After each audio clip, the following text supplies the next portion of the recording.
Hello and welcome back to another video. I thought I'd do a very quick video, and I did say I was going to show you the plug plants that I'd purchased online, and they came yesterday, and I'm quite happy with them. I've been doing most of them today and get them into trays and pricking them out. I've got mixed what I call big flowered winter pansies. I can't think of the exact.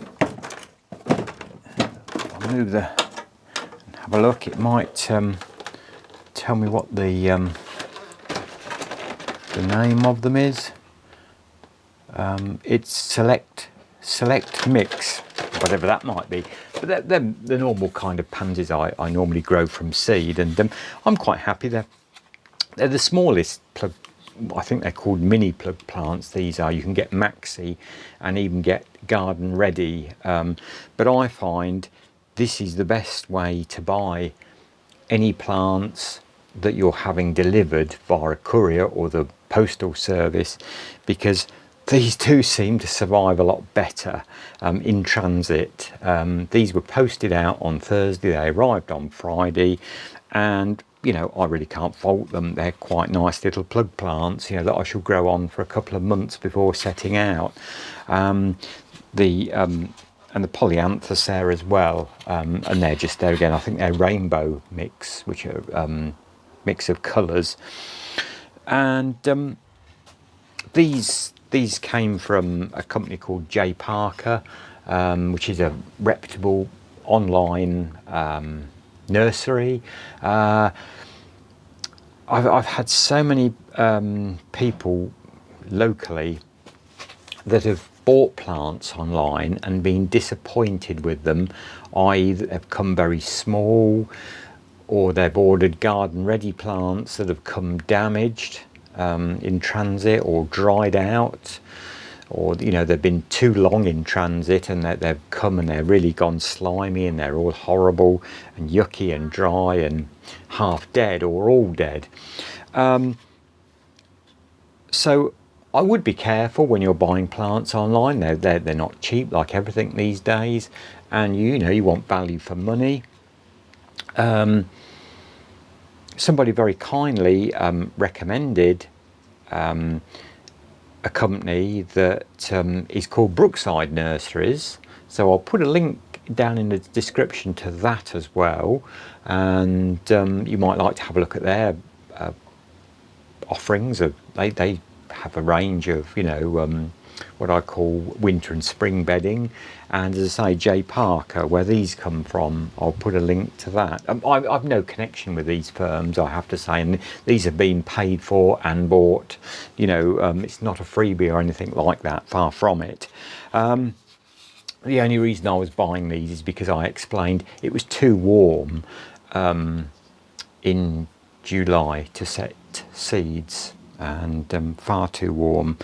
You know, seed sowing can work two ways. If you don't, in this springtime, if you don't get the temperature good enough, you won't get germination. Well, very often, particularly with Polyanthus and any of the primrose family, if it's too warm, the seeds won't germinate. Pansies aren't too bad, and but so that's what I've been doing.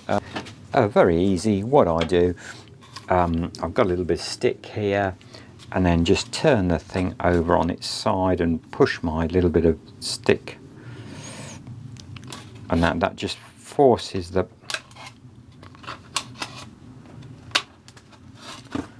as you can see, it just forces the little plug plant out. And these are going in pots. I'm growing a few in pots as well as the seed trays. I'll turn around and give you a bit of view of how many I've got here in the trays, but I do like a few in pots as well to grow them on individually. I find that's, you know, good for tubs, if you're setting pansies in tubs, to get them as big as you possibly can. It's all right for seed trays if you're setting them out in the garden. You know, why waste you know, compost? It takes a lot more compost to fill pots. But if you're just, you know, wanting a few pansies, you know, for some tubs, it's a great way. You don't even necessarily need a greenhouse this time of year to do this, although obviously it is beneficial because we don't know quite what the autumn weather is going to bring now.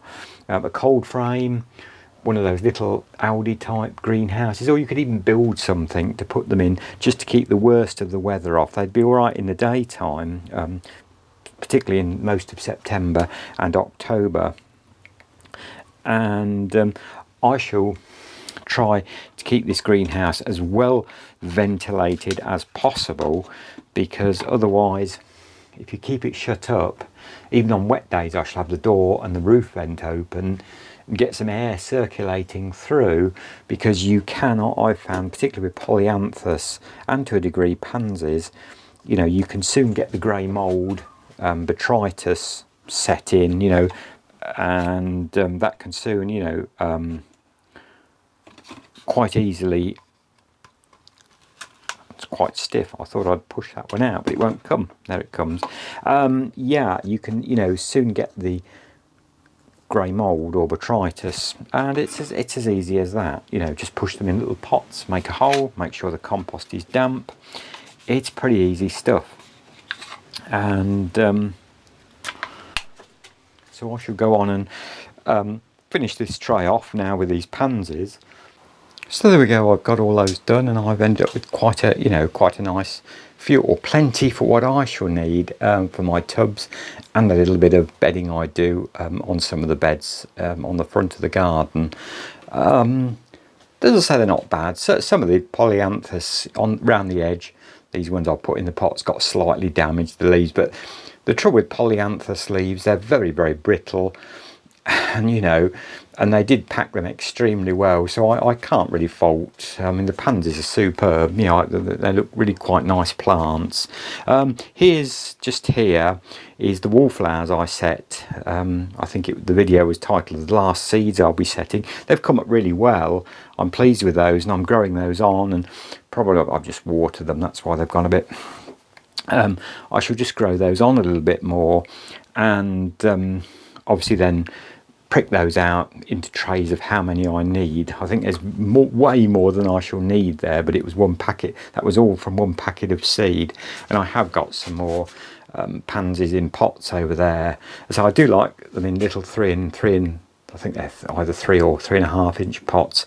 I do find, you know, when you're doing tubs, if you've got pot grown things, they seem to get off a little bit quicker. Whereas obviously in seed trays, it's more economic. You know, I hadn't got the time or the compost, you know, to put all those pansies in pots. So they're fine growing them on, you know, there's got plenty of room in there in the trays. And as I shall keep the greenhouse extremely well ventilated now this time of year. The door will be open most days. If it's warm or cold, it won't matter. These plants, they're you know, semi-hardy. They'll take a lot of frost. The pansies will go a bit and a bit sad looking if you do get frost on them, but they'll come back. And likewise the Polyanthus don't want it warm, and you're very easy to induce, as I say, grey mould this time of year into a greenhouse. So there we go. That's the plug plants. Obviously we'll come back and have a look at them from time to time, and obviously you'll probably see them when I do my winter stroke spring tubs with the bulbs later on in the autumn. So that was the plug plants that arrived yesterday, and I've now got them all trayed up, and I've got some into smaller pots, and we will occasionally, when I'm doing a video in and around the garden, we will have a look at those and see how they progress onwards, and eventually they'll be obviously featured when I do the winter and spring tubs and plant those up and remove the summer bedding out of those, which is still looking really good, I have to say, and one hopes I'll probably get another 2 months out of that, hopefully, all being well. So as always, thanks for watching. Please do like, comment, subscribe. I do thank you for all your comments and all the people that have subscribed. Really do appreciate that. Thank you ever so much, and I'll see you in a video very soon. Until then, good gardening and my best wishes.